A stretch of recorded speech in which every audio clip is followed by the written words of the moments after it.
If you are anything like me who likes taking notes but also have a useful device at the very same time, then the Surface Pro 8 may just be the answer for you. There are a few things you should know and consider before buying such a device, because not everything works as advertised. However, the good news is that Microsoft can fix it if they basically want to. On my quest of being more productive, I even invested in a desk that also functions as a whiteboard at the same time, so I can take notes on the fly, simply so I can put down my life-changing thoughts right away and immediately. I must say, after using Windows since about Windows 95, the setup for the Surface Pro 8 in conjunction with Windows 11 was fresh, sleek, modern, and it felt really good to start up like this. And you know what, Cortana came up once to tell me a set of different options available, and that is okay. And the process is expected as for Windows. When you use Windows for a while, you know what to do. You press next 7 times and then finish, and then it does an update for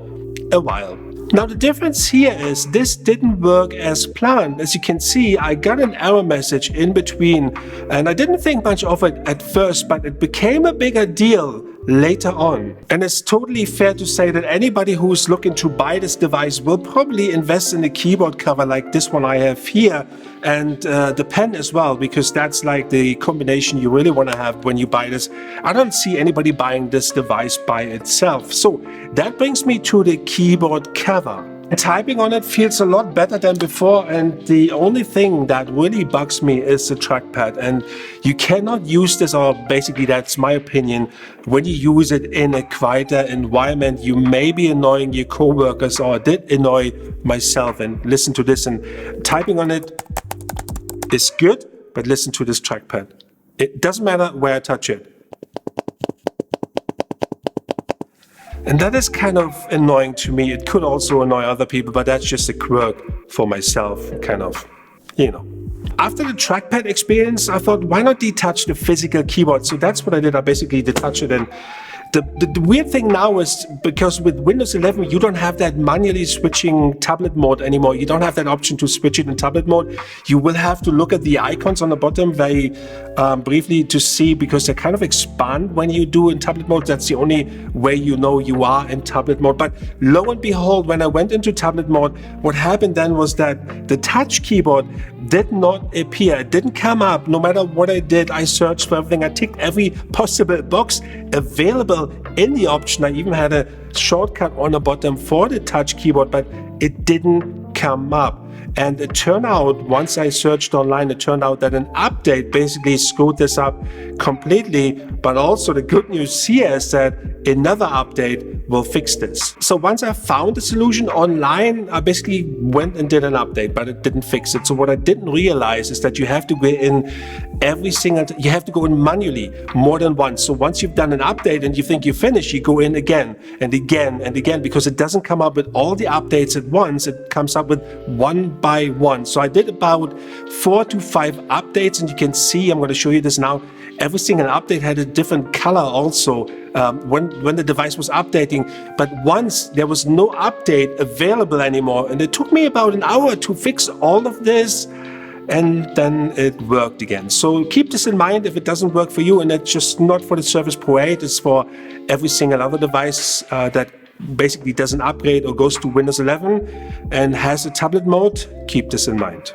Okay, so taking notes, and the Slim Pen 2 is slightly different than the other version. I have the Surface Pro X, and I had the different pen. I had the Slim Pen 1 version before, and I've seen reviewers saying it is the same experience than on your Tapis 7 or Tapis 7 Plus, and that is simply not true. And I tell you why, because even the previous Surface Pen, the normal regular Surface Pen, had a different writing experience. It was soft, whereby this one here is like hard. It's writing on glass, similar to the iPad, not as sturdy though. Listen to this. So when you write, again, there is a bit of noise involved, and it is hard, so it is a bit different than basically other pens that you maybe used before. So keep this in mind. Also, the clicking here, it's kind of almost like a haptic feedback, not really like it used to be, like you could really touch it and click it in. It's not doable that much anymore. You can, it feels kind of weird. So you can remap the key, but also keep that in mind. So I have the base model of the Surface Pro 8 with the 8GB of RAM and i5 version here, and I'm always skeptical when it comes to 8GB of RAM, but I have to say, this one here handles it really well. My Surface Pro X with 8GB was really choppy, didn't work that well. Different story with the Surface Pro 8. So everything I did basically in the corporate environment, you do Word, Excel, Office application, Zoom, video calls, team calls. It does work well. I had no hiccups whatsoever. If you want to really stress test, then I obviously would go for the 16GB of RAM, but 8GB was good enough for me. As for the processor, I would also go for the i5, and the gap you have between the i5 and i7 in terms of money, you could actually take that investment, take that money and put it into the pen and the keyboard here I have, and then basically you have the i5 8GB or 16GB with the keyboard cover and pen, and it works out really well. So once Microsoft fixes a couple of things, especially when you are in tablet mode, it didn't register all the touches. I had to touch a few times in order to get rid of a window or something else, so that kind of happened on a regular basis. And I think once Microsoft is doing this, it's absolutely worth the money. I love the design. It's really now powerful enough. You can upgrade your SSD if needed. Port selection is good. Speakers are also really good for device design. This display now has 120 Hz. You heard this before. The only caveat here is you have to choose between 60 and 120 Hz. There's nothing in between. No dynamic promotion, whatever you want to call it. And the thing here is when you choose, naturally you want to go for the 120 Hz, right? You want to have that experience. But when you do so, you kind of have to deduct 1.5 or 2 hours of your battery life. So that is the trade-off you do have when you go with 120 Hz constantly. Overall, it was between 6 and 8 hours, and I'm using the device, right? If you do proper hardcore usage, I would say probably 6 hours. And if you really want to extend it, I would say 10 to 12 hours is possible in really light usage and just taking it around with you. And going back to the screen, the display, the 120 Hz, Microsoft did say that they will implement some dynamic refresh rates so you don't have that battery life trade-off anymore, and it will basically adjust automatically between 60 and 120 Hz. Not sure how low it will go down, other devices go down to 10 if you just do messaging or whatever. So we'll see if that happens. So overall, I am keeping the device. I like the device despite what I told you at the beginning, but I think it's important that you guys know this. And I'm kind of tired of seeing yet another marketing review telling you all the specs you can read online anyway. So this was my experience. Despite what happened, I'm keeping it. Let me know if you have any questions.